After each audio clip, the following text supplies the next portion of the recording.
Ano? Mga mangungutang ka, hindi na makakarating sa Epe. Nasaan ka na?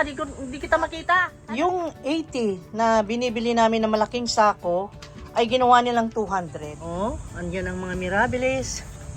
At nandun yung Gloriosum.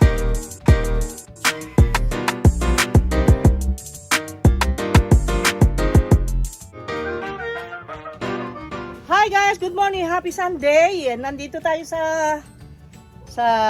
propagation area. At eto, naghahanda na kami para sa propagation at repotting. I-repot natin yung malaki na nakita nyo yon, yung dragon plant, yung golden dragon natin. Yon, at saka meron pang mga iba dito na ma-repot kasi naka-harvest kami doon sa Petit Jungle 2 kahapon. Ay i-repot natin. Okay? So, let's do this. Before that, ay nakita natin, ito na yung mga pre-propagate natin guys. I-update ko kayo. Yung mga Mirabilis natin, na iba ay nandun. Nasaan na ba yun? Basta nagkahiwa-hiwalay, nandito kasi tayo. Inilalapad namin sa ilalim, katulad nitong mga, yung pre-propagate natin last week. Ayan. Didiligan natin kasi natuyo sila, lalo pat mainit ngayon. Ayun. Nandyan sila. At nandun din si Atabapoense, nasa ilalim. Buhay naman sila. Awa ng Diyos. Ngayon ay diligan natin. It's time for them to drink water. Yes. Oh, drink water na muna kayo. Andun sila, natuyo na, nag-yellow. Pero don't worry about that kasi makaka-recover yan. Ganyan lang talaga. Bagong propagate. Ayun. Si Subastatum. Ito, Subastatum. Ayan. At dito, ay nandito yung mother plant natin ng Black Sparrow. At nandito si Red Congo, buhay na buhay at masaya. At nandito rin si Lindenii. At may nagtatanong dito kung ito raw ba ay Philodendron or Caladium. Ito po ay Caladium, not Philodendron. At nandito yung natapkat natin na yung cardboard natin na pagoda. Buhay na buhay din. Ayan, update kayo guys. At dito rin yung hybrid natin na yung pinaghalong Manila Pride at ano nang tawag doon? Nako, see that? Nandyan sila lahat. Oh, see? At nandun pa yung ibang may Mirabilis. Ayun. Andito pa yung Mirabilis. Oh, andyan ang mga Mirabilis. At nandun yung Gloriosum. At nandun ang mga naglalakihang cardboard pa. Ayan, kulang pa yung cardboard guys. Ang dami pang cardboard doon sa taas. At ito si Popeye, syempre hindi natin gagalawin yan. Sabi ko sa asawa ko, huwag natin galawin si ayokong masira ang beauty niya. Ganon din kay Johnstoni Eye. Naku, tingnan nyo naman. Tinuturo ang taas. Sabi siguro, mag-pray tayo sa taas. Let's thank God. Sabi niya. Kaya tinuturo ang taas, oh. See? Parang yung yung alokasya na arrowhead, ganyan din. Tinuturo ang taas. No? Ito naman, it's opposite. Si Monstera Deliciosa ay pag ganun yung dahon pababa. Nagbabaw. Ayan, at dinidiligan niya guys kasi super dry na sila. Ngayon ay init-init kasi. Kaya ayan, dinidiligan sila. Nako, tuwan-tuwa sila na diligan. Oh, see that? Ayan. Ayan na nga. Ang i-repat natin dahil pagkuha namin doon kasi sa natumba na ito. Nandun kasi siya sa wall. Ngayon, transfer namin sa baba. Naku, ang niya. Ang mga roots niya nasa flooring. Nagka yung pakalat. Kaya ayan, ang dami, sobra. Sabi ni Edgar, i-propagate namin. Sabi ko naman, pagka pre-propagate ito dahil malaki na, mahirap na. Kasi parang pwede rin pero yung parang masira yung beauty. Comment down below kung ano ba ang dapat, mga guys. At ito, ang ganda ang variegation niya. Dito is darker. And then dito ay ano. Ayan, nag-variegate na ganyan na bright. Oh, ang ganda. Ito po si Golden Dragon.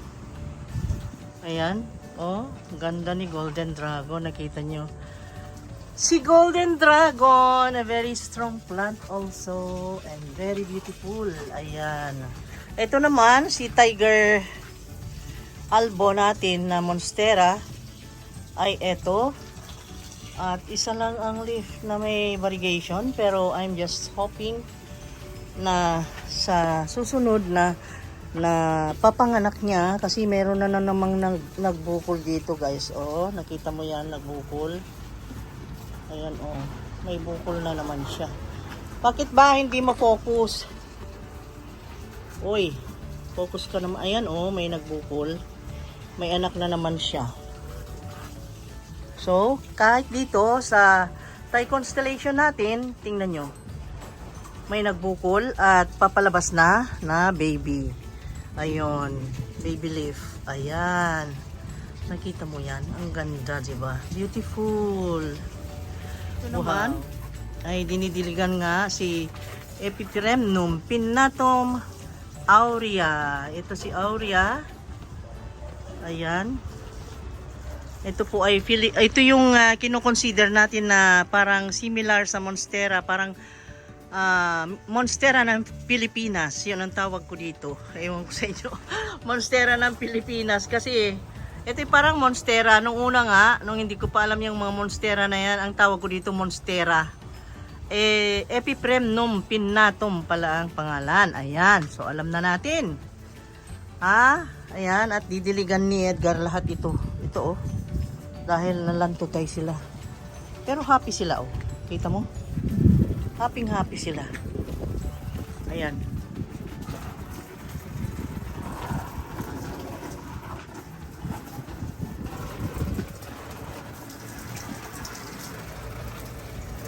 Ito si Milenoni Eye, Golden Milenoni Eye, ay meron na namang bagong dahon. At ito silang mga cardboard ay marami rin tayong dapat i-propagate dito, pero ano, yung hinihinay lang at mahinang kalaban. Tsaka na. Ayan, ang gaganda, diba? So, ayan. Ito ay konti pa yan, guys, kasi nasa propagation area lang tayo. In-update ko lang kayo sa mga propagated natin. Kaya ayan. Pero marami pa sa taas. Oh, di ba? Diniligan niya lahat. Ayan. Hello, tingin ka nga dito. Hello. Parang malabo na. Hindi na. Okay, hello. Hello. Hindi tumitingin, guys. Hello. Yung rice hull na nabili namin sa Fixed Right. Kasi kahapon pumunta kami ng Dao. Wala na kasi yung mga may-ari doon sa nakasako-sako na naka-display doon. Ngayon, merong mga hindi pa umuwi na mga seller, kasi kilala namin na may-ari noon, suki namin. Pumunta doon at yung 80 na binibili namin na malaking sako ay ginawa nilang 200. Kaya masama ang loob ko doon sa mga suking yun. Bakit naman ganun? Tinuringan kami ng malaki. Ang ginawa namin, pumunta na lang kami sa Fixed Right dahil alam namin meron doon. Yung sa amin, pumupunta kami sa pwestong yun para makatulong sa kanila dahil siyempre, alam nyo naman, no? Yung pagdadala nila ng ganyan, ay gusto nilang kumita. Kaya may suki kami doon kami kumukuha. Kahit 80 pesos sa kanya. Ayun, sa Fixed Right kami kumuha, 5 sako na ganyan. Naka-video pa nga nung video ko, the latest, kahapon. Oh my God, ang laki. Oh my God, ang laki. Diyos ko. Baba natin sa sahig. Baba. Maglanding siya, maglanding. Maglanding siya. Oh my gulay, oh my gulay. Oh my gulay, oh my gulay. Uy, uy, uy, uy. Halaka, ang laki. Alaka, natumba. Look at that. Ang dami kasing dahon Ito nito. ang dadaon. Mas marami. Hala, nabali yung dahon niya, oh. 2, 4, 6, 8, 10, 12, 14, 16, 18, 20 ang dahon. Grabe, ang dami. Ayan, meron kasi siyang black na pot, yung plastic. Tapos ipinatong lang siya dito. Oh, sige, sige. I will hold. Ay, ay. Oh my God. Oh my God. Oh, yeah. Ayan, nabuslot na, oh. Hindi na niya kinaya si, Golden Dragon. Tagal na rin yung plastic. Ganda. Sige. Pero yung gunting. Kaya mo? Pero yung gunting. Gunting? Nandun sa ano? Ito lang, ito lang. Teka. Sige. Go.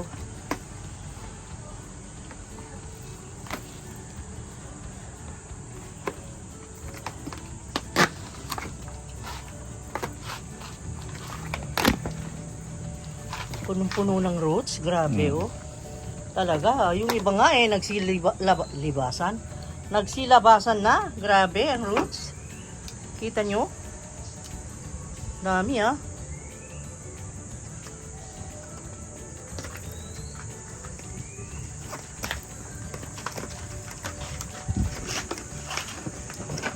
Kailangan dito nang umawak ito. Hawak mo muna ito. Yes, I will hawak-hawak. Kasi matumba. I am the videographer and the holder. And the assistant. Oh my God, multitask lagi ako, guys. Yan ang role ko sa buhay. Oh. See? Okay. Tanggal. Ayun. Grabe ang roots niya, oh. Tulin na natin.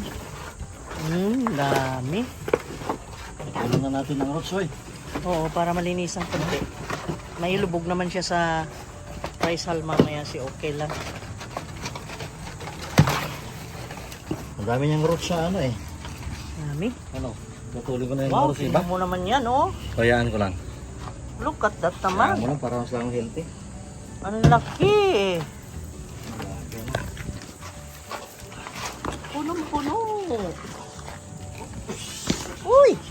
Ay, ang bigat! Ang bigat! Diyos ko. My God. Grabe, no? Grabe. Ayan, kinuberan ka na niya. Hindi ka na makita. Sobra na. Kita niya, ang ganda naman niya kasi. So amazing. That's why ayoko siyang maputulan. Hindi ayoko. Hayaan mo lang siyang ganyan. Kasi beautiful siya eh. Pag pinutol yan, wala na yung beauty niya. Meron pa rin pero iba. Ang ganda ng bagong dahon niya. Nakita nyo guys? Oh my gosh. Golden Dragon. I love it. Oh Pang contest man eh. my God. Ah. Ang ganda oh. Nasaan ka na? Di kita makita. Hello? Hoy, nakatago ka na. Pwede palang pagtaguan ito guys. Oh, pwede ka nang magtago pagka may naghahanap sa yung chick. Magtatago ka ba? Nakiko? Pag may chick na maghanap? Ha? Magtatago ka? Ha? Hindi, syempre. Lulutang yan. Oh, ayan. Lumutang na. Kasi akala niya may chick na naghahanap eh. Oh. See? Ay, pinagtipan na naman ako. Ano naman? Pwede siyang magtago dito, oh. Doon sa mga ngutang na ayaw magbayad, yung mga ganon na style na may mga palautang, magtanim kayo ng ganito para pagka pumunta ang maniningil, pwede kayo magtago dyan sa ilalim niya. Diba? Di kayo makita. May talim na ganyan yung mangungutang. Mga mangungutang guys, hindi nagtatanim yun. Karamihan sa mga mangungutang ay yung Manglak- hindi naman masama ang mangutang dahil lahat ay ganun talaga. Pag kailangan ay mga manghiram, mangutang, ganun. Pero yung mga karamihan na ang masama, ibig kong sabihin, ang masama ay yung hindi na nagbabayad at hindi nakilala yung nautangan. Ganon. Nakautangan. Diyos ko, nautangan. Uy, Ano? mga mangungutang daw, hindi na makakarating sa heaven. Ayun talaga. Kasi pababalikan ka na San Pedro. bumalik ka, bayaran mo yung utang mo. Ano? Ganon. May checkpoint doon, guys. Bago kayo pumasok sa heaven, may gate doon at i-check kayo. Sabi ni San Pedro. Oh, Kung hindi, i-check ko.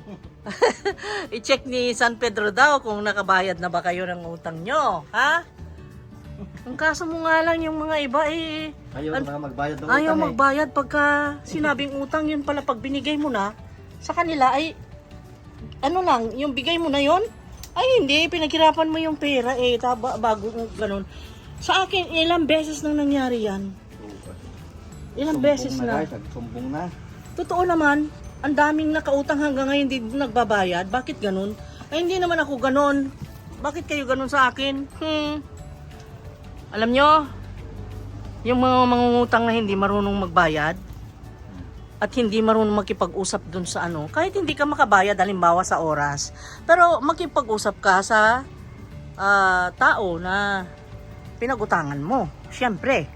At mag-promise ka dun kung kailan ka makabayad. Kung wala, di pasensya ka na, talagang gipit kami, ganito, ganon, ganon, at least, hindi yung pag nandyan, magtago ka. Pag may halaman kang ganito, nasa ilalim ka, katulad dito, nasaan ka na? Ayan. Hindi na makita. Hindi na makita, nakita mo? Wala na, hindi mo na makita, di ba? Asan na yan lakay ko? Tago na kasi ayan na. maraming utang. Ayan. Tago na yung asawa mo kasi maraming utang na. Yung mga po, simba ko ka. Awa naman ng Diyos. Naawa naman ng Diyos sa amin dahil hindi kami ganon. Kaya wala kaming utang. Awa ng Diyos. Ano, ipaano ko o ipahiga kong ganun o idiretso ko? Idiretso lang. Diretso lang? Ay, parang magandang ganyan. Pero baka matumba pag nahanginan.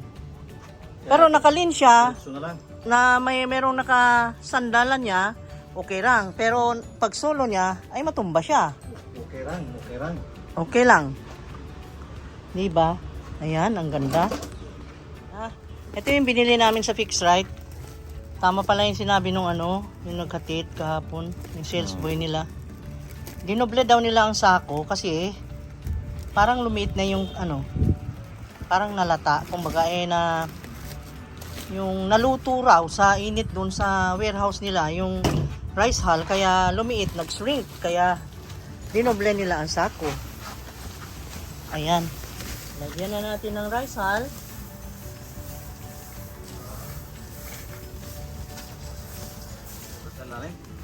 Ayan. Ha? Ganyan, good. Okay ka lang? Yan. Okay lang. Wow. Huge giant. Huge na giant pa. Oh my God. Ayan ang golden dragon natin. Ang laki. Kung may puno sana tayong malaki dito, ipaakyat na lang natin yan. Para dumami ng gusto si golden dragon. Kasi ang ganda niya as a plant. Ang ganda talaga. Philodendron ito guys, na ang care tips nito ay katulad din ng mga ibang philodendron. Ito po ay climber as a plant. Nagka-climb dito sa mga puno, sa mga walls, ganon. Tapos ito ay variegated siya. Nakita mo? Hindi siya yung plain green. Ayan, Kaya golden dragon na natawag. Ang ganda ng dahon nito. Tapos, ang care tips is that, syempre, yung potting mix is, kaya rice lang nilagay namin kasi gusto natin yung ang daloy ng water ay tuloy-tuloy. Well drained siya talaga kapag umulan or nagwater ka, hindi siya ma-stuck dyan. And then, laki nga. Kailangan may suporta dyan sa sides niya. Hindi pwedeng ganyan lang. Lagyan natin ng nyug sa likod, sa gilid. Lagyan ng bunot dapat yan. Sa nyug. Nyug na bunot, no? Lagyan natin ng nyug para stopper. Yan. Pwede. Kasi matumba man siya. Kasi yung rice hull is very malambot. Kaya ganun na lang. May tingal na lang siya na coconut. May coconut dun eh. Meron, marami pa.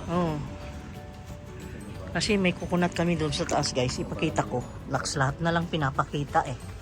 Ayan, ang daming bunga oh. Ang daming brown pa niyan sa baba. Nagkahulog-hulog. Kasi hindi na namin maakyat. Ang taas-taas.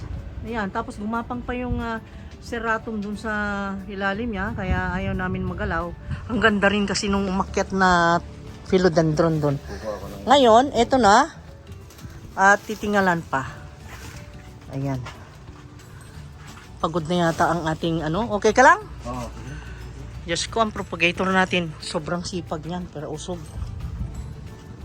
Pero usog. Tingnan nyo naman yan. Ang ganda. Hindi ka may in love sa tanim na yan. Oh. Wow. Very beautiful. Ayun, ang coconut. Nakakuha siyang coconut. Coconut. Coconut nut. Paano na yung kantang yun? Kakanta pa. Ayan, may tingal na lang. Sana kasi kung marami tayong rice hull, kasi magsisilbing tingal din yung rice hull eh. Ay, rice hull, yung coconut cubes. Yun. Yun ang silbi niya sa ilalim sana niyan. Ay, kaya lang pwede na rin yan. Okay. So, Yan, hindi natin patagilid. ayan, Hirapan na ganda. yata siyang umakyat nito. Ganda, no? Lagyan natin sa gilid doon. Oo. Oh, mahulog ka? Oh my God. Oops! I-turn mo siya. Teka. I-turn. Yan, ang ganda. Very nice. Very. Kaya lang pag kumangin, ano? Naku, hirap yata pag kumangin. Hirapan siyang umakyat. Ang tagilid na ganyan.